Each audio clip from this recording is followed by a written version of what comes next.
The June sun beat down mercilessly on Wyoming as Helen Bancroft stepped out of the dusty stagecoach, her worn leather boots touching the hard ground of Rose Creek for the first time.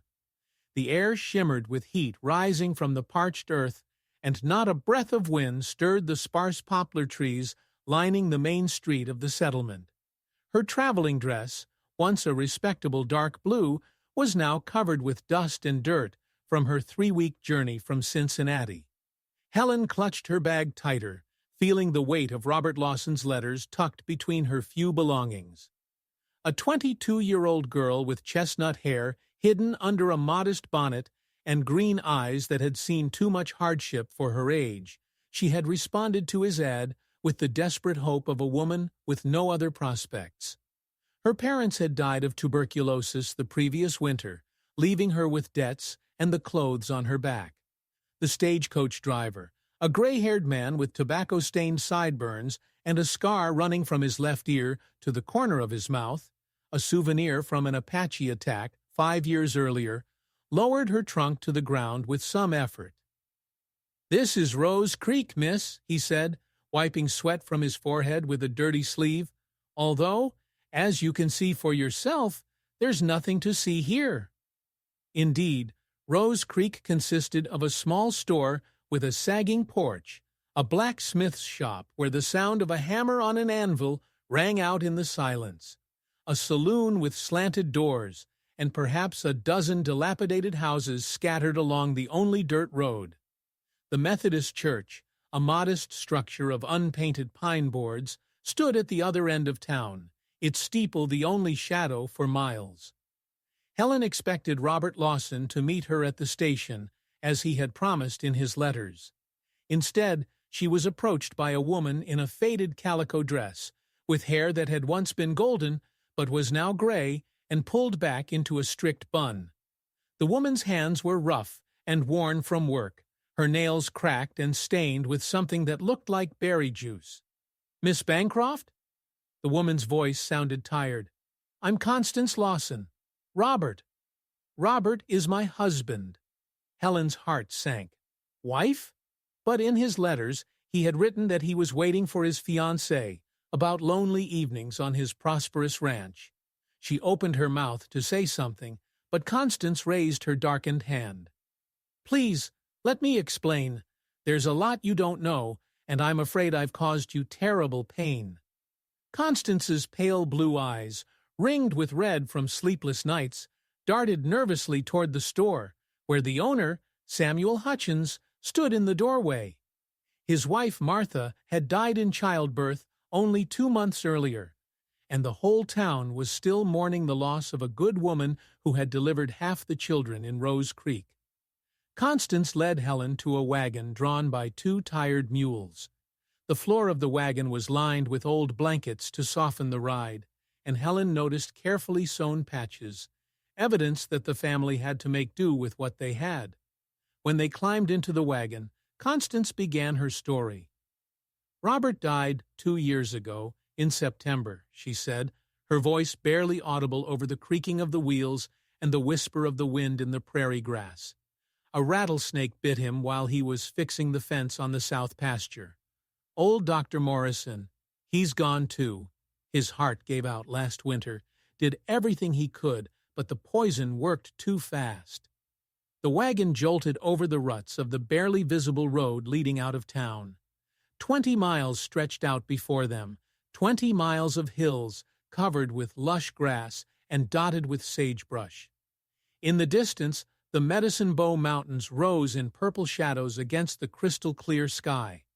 A red-tailed hawk circled overhead, lazily spiraling upward on the thermal currents. Helen listened in stunned silence as Constance continued. "I wrote those letters, Miss Bancroft. Every one of them. Robert was educated in the East before he came to the West, and I learned to write from him.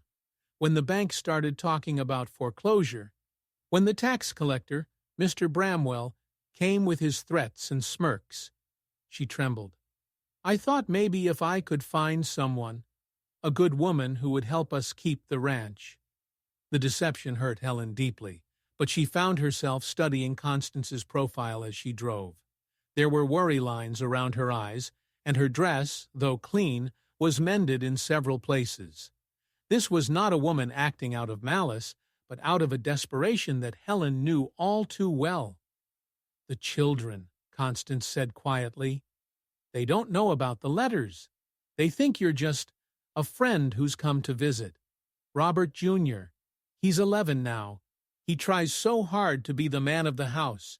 He has a scar on his left arm, which he got when he tried to shoe a horse himself. He cut his arm to the bone with a blacksmith's knife. The twins, Alice and Anne, are 9 years old, born a few minutes apart during the blizzard of '70. Alice has a crescent-shaped birthmark on her right shoulder, and Anne caught a fever 2 years ago. She can't hear very well in one ear." Helen's throat tightened. These were no longer just names in letters, but real children facing real difficulties. "And little George," Constance continued, a hint of a smile appearing on her lips. "He's 5 now, sweet as honey. He has a scar on his hand from a burn he got when he reached for a pot handle when he shouldn't have. He still asks about his dad sometimes, especially when it thunders." The wagon climbed a small hill, and Helen saw the Lawson Ranch sprawling below. The main house, built of logs plastered with mud and moss, crouched under the vast sky like a bird with broken wings. The roof sagged in the middle, and several shingles had been blown off by spring storms, leaving gaps through which rain would leak. The barn, once painted red, had faded to the color of dried blood, and one of its doors hung on a single hinge.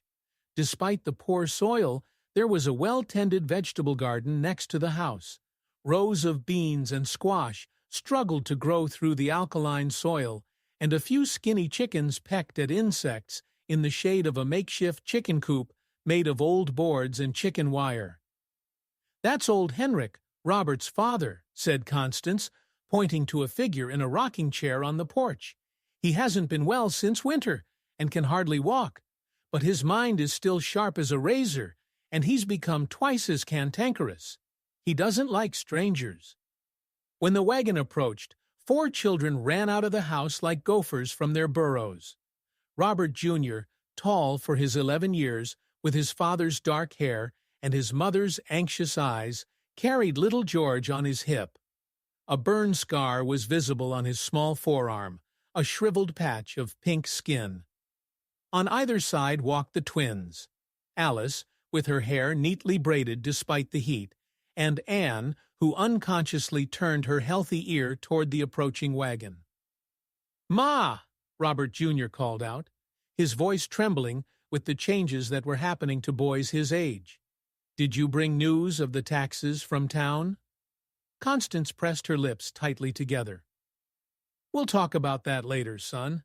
Right now, I want you all to meet Miss Helen Bancroft. She's come to visit us." The children gathered around the wagon with a curious mixture of shyness and boldness, typical of children living on the frontier. Little George, his dark eyes wide with surprise, reached out to touch the fabric of Helen's dress. "It's soft," he whispered, and Alice giggled. "George, behave yourself," Anne scolded him, though her own eyes were fixed on the modest ribbon on Helen's hat. It had been months since they had seen a woman dressed for anything other than hard work. Old Henrik Lawson remained on the porch, but his pale blue eyes, so similar to his daughter-in-law's, did not miss a single detail. In 1849, at the age of 73, he had come to the West in search of the gold dream that never came true.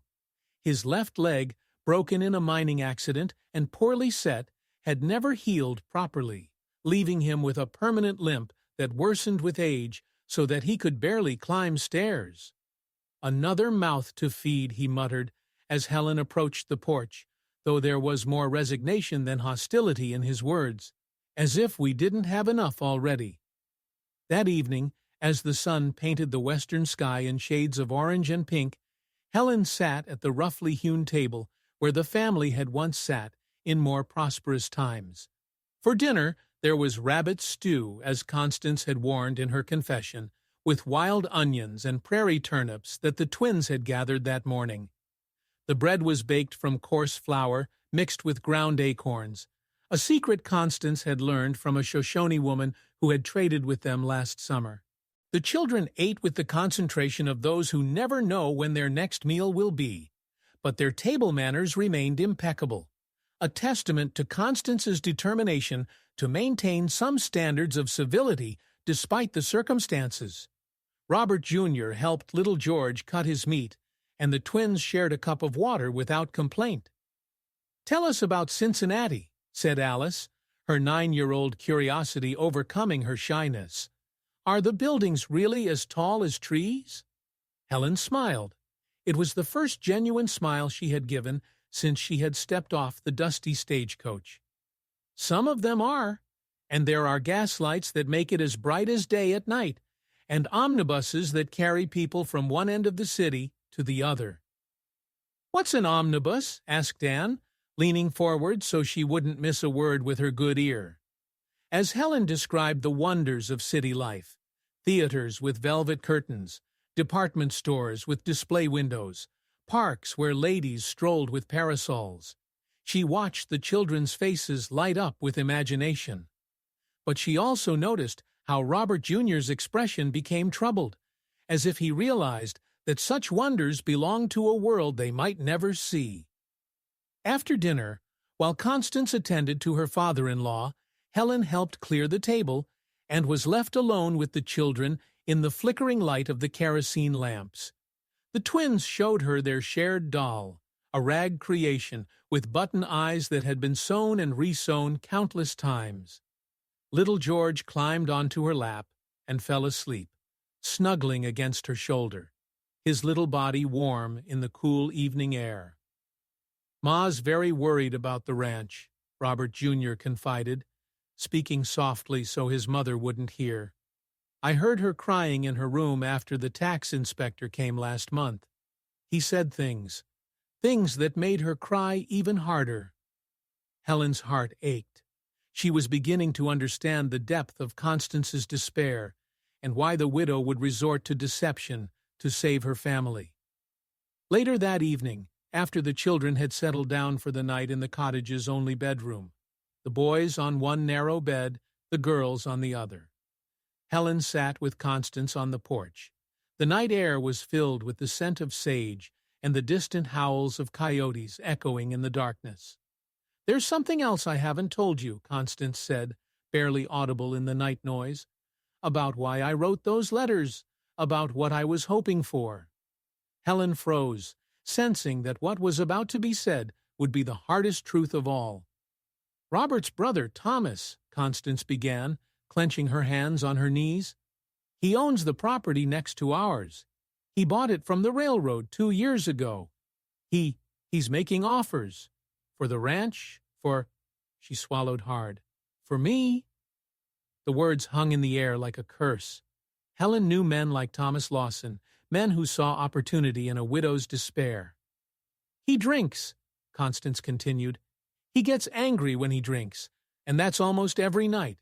He beat his last wife so badly that she ran away to her family in Colorado. But he has money, Miss Bancroft. Money to pay taxes.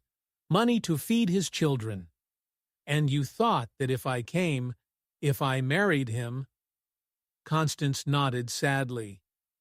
"I thought maybe he'd leave me alone if he had another woman. I thought maybe you.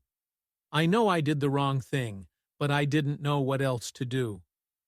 Helen stared at the star-studded sky, at the boundless emptiness surrounding this small island of light and life.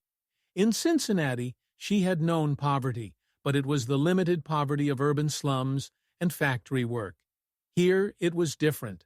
Here it was a harsh struggle for survival, where one wrong decision or a string of bad luck could mean death. "How much?" she finally asked. "How much do you owe in taxes?" $47, Constance whispered. "You might as well say 407, because we have no chance of ever paying it." $47. Helen thought of the jewelry her mother had left her, sold piece by piece in the last desperate months. $47 could buy a nice dress in Cincinnati, But here it was the difference between survival and disaster. The next morning dawned clear and hot, with not a cloud in the sky to break the scorching sun. Helen woke up to the cries of chickens and the voice of Robert Jr., who was raising his voice in desperation. She quickly got dressed and went outside, where the boy was trying to repair the makeshift door of the chicken coop, and little George was helping him by handing him bent nails. "Good morning, Miss Helen," called Alice from the garden, where she and Anne were pulling weeds with the methodical patience of children who understood that their work directly affected the family's survival. Both girls wore sun hats made from flour sacks, and their faces were already beginning to tan, despite their mother's attempts to cover them. Constance came out of the house with a bucket of water, her face worn out from exhaustion. Like every day, she had risen before dawn to care for her father-in-law, milk their only remaining cow, and try to stretch their meager supplies for another day. "I thought maybe I'd go into town today," Helen said cautiously. "Maybe I'll talk to that Mr. Bramwell about the taxes." Constance paled. "Miss Bancroft, you don't understand. Bramwell isn't just a tax collector. He drinks with Thomas and has his own opinion about what should happen to widows who can't pay their debts." With each passing hour, the picture became clearer and darker. Helen began to realize that she had gotten herself into something much more complicated and dangerous than a simple case of mixed-up correspondence. That day, while the children slept in the stifling heat of the hut, Helen and Constance sat in the shade of the barn, mending clothes and talking quietly. Despite the difficult conditions, Constance sewed very neatly. The small, even stitches testified to the hours spent by lamplight, preserving and prolonging the life of each garment. "I learned from my mother," said Constance, noticing Helen's admiration. "She always said that a woman's worth could be judged by the evenness of her stitches. It seems silly now, but old habits die hard." "It's not silly," Helen replied firmly. "It preserves civilization in a place where it wants to be destroyed." They worked in comfortable silence until the sound of hooves interrupted their peaceful afternoon. Two men approached the house, one stocky with a ruddy face, the other thin and dangerous-looking, with pale eyes that seemed to fix everything they saw. "That's Bramwell," whispered Constance, freezing with the needle in her hands. "The fat one. The other one is Jake Morrison, Thomas's foreman." The men dismounted and approached the porch, where old Henrik was dozing in his chair. Bramwell's voice rang out clearly in the quiet air. "Good day, old man. We've come to see if Mrs. Lawson has managed to find the money for the tax." Henrik's eyes opened wide, despite his age, and he became alert. "She's not here," he lied smoothly. "She's gone with the children to pick berries by the stream." But Morrison's pale eyes had already spotted the women by the barn. "Looks like the widow has visitors," he said in an unpleasant tone. "Judging by their appearance, a lady from the city." Helen stood up, smoothing her skirt with slightly trembling hands. She had dealt with creditors and landlords in Cincinnati. She could handle two bullies from the frontier. "Gentlemen," she said, stepping out into the yard, "I'm Helen Bancroft. Perhaps I can help you in your business."